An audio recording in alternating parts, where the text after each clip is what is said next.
Adventures with Glow. Season 1, Episode 9, Shapes. Hosted by Glow. Hi, my name is Glow, and this is Adventures with Glow. Are you ready for an adventure? And on today's adventure, we're going to talk about shapes.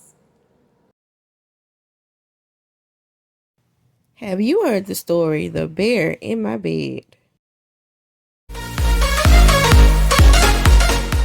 The Bear in My Bed by Joyce Wing. This book's about a bear that was in a child's bed, and everything that the child told the bear to do, he did the opposite of what the child said do. The shape for this week is an arrow.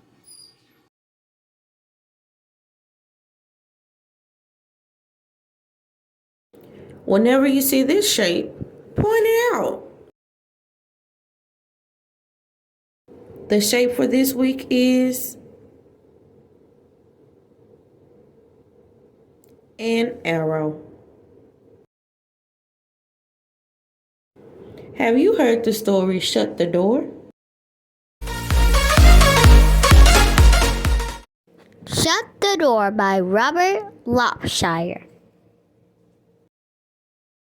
This book's about a bear that had to go in and out just because his house was robbed by animals, and he got them out. He got them out for sure.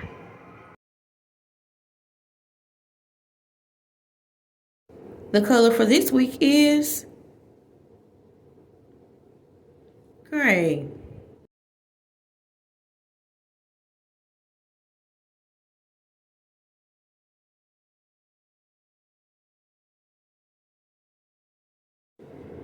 The color for this week is gray.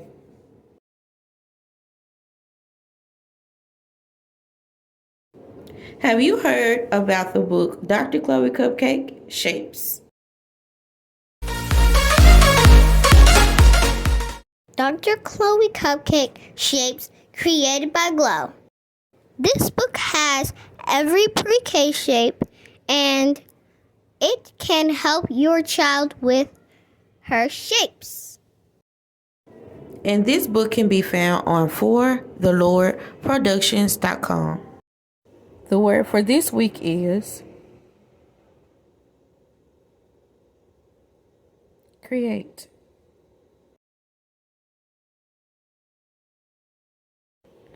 Create means to produce something. The word for this week is create.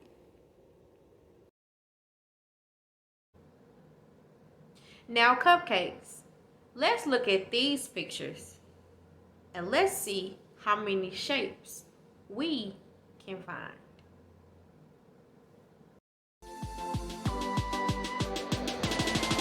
Okay, let's start with the cover of The Bear in My Bed. I can see some triangles at the top. Do you see stars in the background? What about circles? Do you see any circles? The rug looks like a rectangular shape. Do you see any other shapes? Am I missing anything else? Let's look at a couple of pages from a bad case of stripes. I can see stars in this picture. And she has some stripes as well. Do you see any other shapes?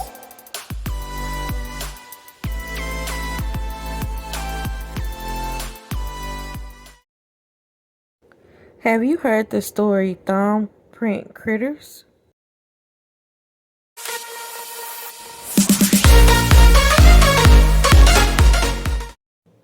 Thumb Critters, written by Sarah Tatler. This book shows you how to make your own monster with your thumb.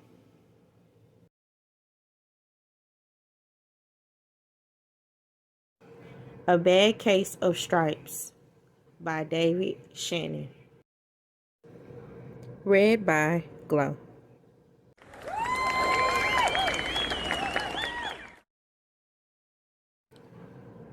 Camilla Cream loved lima beans, but she never ate them. All of her friends hated lima beans, and she wanted to fit in. Camilla was always worried about what other people thought of her. Today she was fretting even more than usual. It was the first day of school, and she couldn't decide what to wear. There were so many people to impress.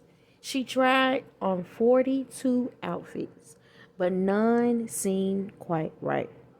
Put on a pretty red dress and looked in the mirror. Then she screamed. Her mother ran into the room and she screamed too. "Oh my heavens!" she cried. "You're completely covered with stripes." This was certainly true. Camilla was striped from head to toe. She looked like a rainbow. Mrs. Cream felt Camilla's forehead. "Do you feel all right?" she asked. "I feel fine," Camilla answered. "But just look at me." "You get back in bed this instant," her mother ordered. "You're not going to school today." Camilla was relieved. She didn't want to miss the first day of school, but she was afraid of what the other kids would say. And she had no idea what to wear with those crazy stripes. That afternoon, Dr. Bumble came to examine Camilla. "Most extraordinary," he exclaimed. "I've never seen anything like it. Are you having any coughing, sneezing, runny nose, aches, pains, chills, hot flashes, dizziness, drowsiness, shortness of breath, or uncontrollable twitching?" "No," Camilla told him. "I feel fine." "Well then," Dr. Bumble said, turning to Mrs. Crane, "I don't see any reason why she shouldn't go to school tomorrow. Here's some ointment that should help clear up those stripes in a few days. If it doesn't, you know where to reach me." And off he went. The next day was a disaster. Everyone at school laughed at Camilla. They called her Camilla Crayon and Night of the Living Lollipop. She tried her best to act as if everything were normal, but when the class said the Pledge of Allegiance, her stripes turned red, white, and blue, and she broke out in stars. The other kids thought that was great. One yelled out, "Let's see some purple polka dots." Sure enough, Camilla turned all purple polka dotty. Someone else shouted, "Checkerboard," and a pattern of squares covered her skin. Soon everyone was calling out different shapes and colors, and poor Camilla was changing faster than you can change channels on a TV. That night, Mr. Harms, the school principal, called. "I'm sorry, Mrs. Cream," he said. "I'm going to have to ask you to keep Camilla home from school. She's just too much of a distraction." And I've been getting calls from the other parents. They're afraid those stripes may be contagious. Camilla was so embarrassed. She couldn't believe that 2 days ago everyone liked her. Now nobody wanted to be in the same room with her. Her father tried to make her feel better. "Is there anything I can get you, sweetheart?" he asked. "No, thank you," sighed Camilla. What she really wanted was a nice plate of lima beans, but she had been laughed at enough for one day. Well, yes, I see, Dr. Bumble mumbled when Mr. Cream phoned the next day. I think I'd better bring in the specialist. We'll be right over. About an hour later, Dr. Bumble arrived with 4 people in long white coats. He introduced them to the Creams. This is Dr. Grunt, Dr. Sponge, Dr. Cricket, and Dr. Young. Then the specialist went to work on Camilla. They squeezed and jabbed, tapped and tested. It was very uncomfortable. Well, it's not the mumps, concluded Dr. Grump. Or the measles, said Dr. Sponge. Definitely not chicken pox, put in Dr. Cricket. Or sunburn, said Dr. Young. Try these, said the specialist. They each handed her a bottle filled with different colored pills. Take one of each before bed, Dr. Grope. Then they filed out the front door, followed by Dr. Bumble. That night, Camilla took her medicine. It was awful. When she woke up the next morning, she did feel different. But when she got dressed, her clothes didn't fit right. She looked in the mirror, and there, staring back at her, was a giant, multicolored pill with her face on it.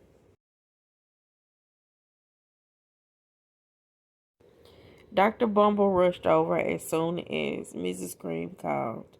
But this time, instead of specialists, he brought the experts. Dr. Gord and Mr. Millen were the finest scientific minds in the land. Once again, Camilla was poked and prodded, looked at and listened to. The experts wrote down lots of numbers. Then they huddled together and whispered. Dr. Gord finally spoke. It might be a virus, he announced with authority.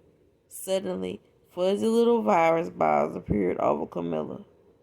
Or possibly some form of bacteria, said Mr. Millen. Out popped squiggly little bacteria tails. Or it could be a fungus, said Dr. Gord. Instantly, Camilla was covered with different colored fungus blotches. The experts looked at Camilla, then at each other. We need to go over these numbers again back at the lab, Dr. Gord explained. We'll call you when we know something. But the experts didn't have a clue, much less than a cure. By now, the TV news had found out about Camilla. Reporters from every channel were outside her house, telling the story of the bizarre case of the incredible changing kid. Soon, a huge crowd was camping out on the front lawn. The Creams were swamped with all kinds of remedies, from psychologists, allergists, herbalists, nutritionists, psychics, an old medicine man, a guru, and even a veterinarian. Each so-called cure only added to poor Camilla's strange appearance until it was hard to even recognize her. She sprouted roots and berries and crystals and feathers and a long furry tail, but nothing worked. One day, a woman who called herself an environmental therapist claimed she could cure Camilla. Close your eyes, she said.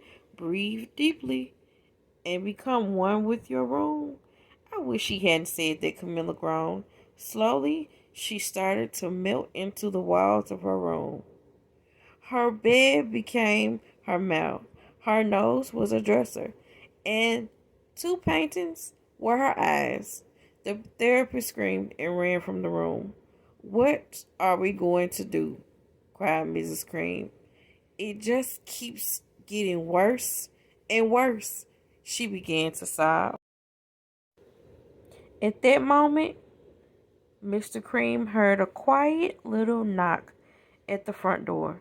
He opened it, and there stood an old woman who was just as plump and sweet as a strawberry. "Excuse me," she said brightly, "but I think I can help." She went into Camilla's room and looked around. "My goodness," she said with a shake of her head.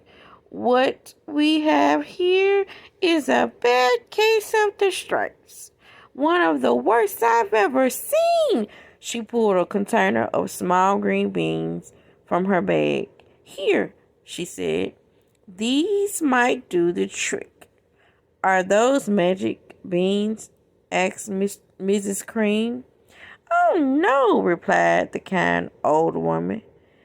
"There's no such thing. These are just plain old lima beans.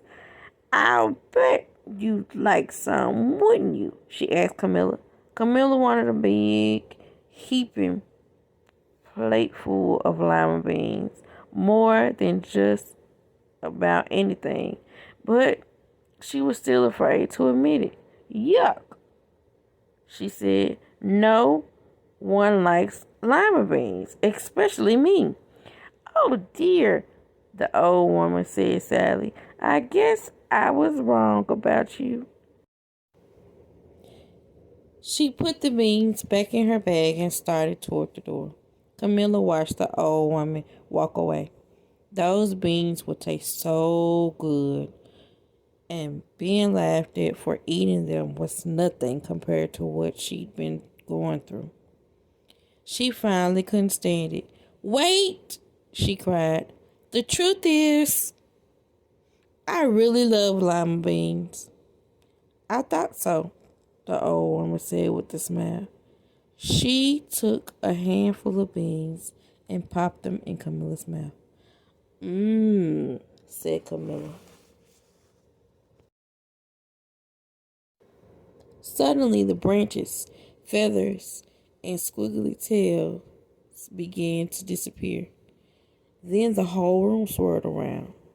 When it stopped, there stood Camilla, and everything was back to normal. "I'm cured," she shouted. "Yes," said the old lady. "I knew the real you were there. Somewhere." She patted Camilla on the head. Then she went outside and vanished into the crowd. Afterward, Camilla wasn't quite the same. Some of the kids at school said she was weird, but she didn't care a bit. She ate all the lima beans she wanted, and she never had even a touch of the stripes. Again. The end. Books featured this week: The Bear in My Bed, Dr. Clever Cupcake Shapes. This book can be found on forthelordproductions.com. A Bad Case of the Stripes, Thumbprint Critters, Shut the Door. Now that concludes our episode for today. On our next episode, we'll talk about community workers. Bye, y'all. We have a new product and it's called the Glow Box. Watch us as we prepare this order.